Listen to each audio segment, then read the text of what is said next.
Ibang bansa sa mundo. Sa Europa, lumitaw na ang ilang mga lumubog na barkong pandigma noon dahil nauubos na ang mga tubig sa mga ilog.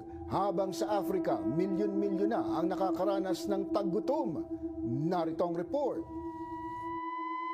Sa nauubos na tubig sa Danube River sa Serbia dahil sa heatwave, lumitaw ang isang German warship na lumubog noon pang World War II. Ganito nakatindi ang init doon na pinalilitaw na ang mga nasa pinakailalim ng tubig. Isa lamang ito sa 20 iba pang mga warship na nagsilabasan matapos matuyo ang isa sa pinakamahabang ilog sa buong Europa. Sa Spain, lumitaw din mula sa natutuyong Valdecañas Reservoir ang mga megalithic stones noon pang 5,000 BC. Habang sa Germany, nakita naman ang mga